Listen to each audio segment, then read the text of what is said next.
Good evening. From criminal to community leader, a man with a troubled past had his turnaround story cut tragically short. Tonight, News Channel 15's Aaron Rodgers talked to the son of a man who was gunned down in his front yard right in front of his family late last month. She joins us now with more on the legacy he says his father left behind. Aaron?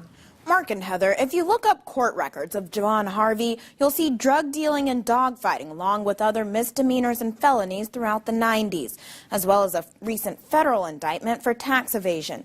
But that's not the image he left to the community. Instead, it's one of good deeds and philanthropic efforts.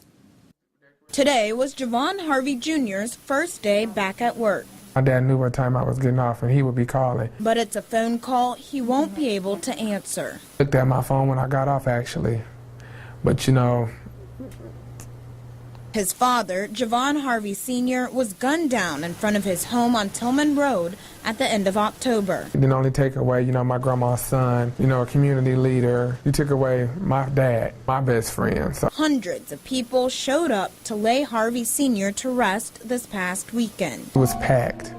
No seating room. The 44-year-old father of 6 held annual back-to-school giveaways for low-income children, gave out turkeys on Thanksgiving to needy families, and donated to the CARES and Hope houses.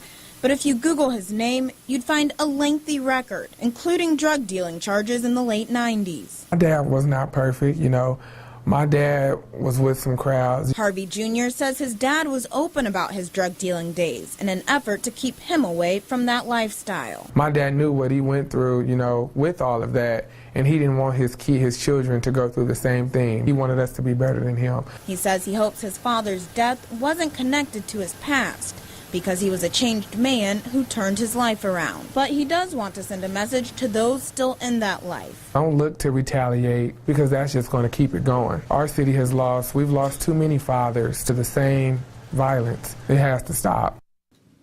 Harvey Jr. says he plans to continue organizing one of the events his father started, like the back-to-school drive, to keep his father's legacy alive. Mark? And we thank you, Aaron.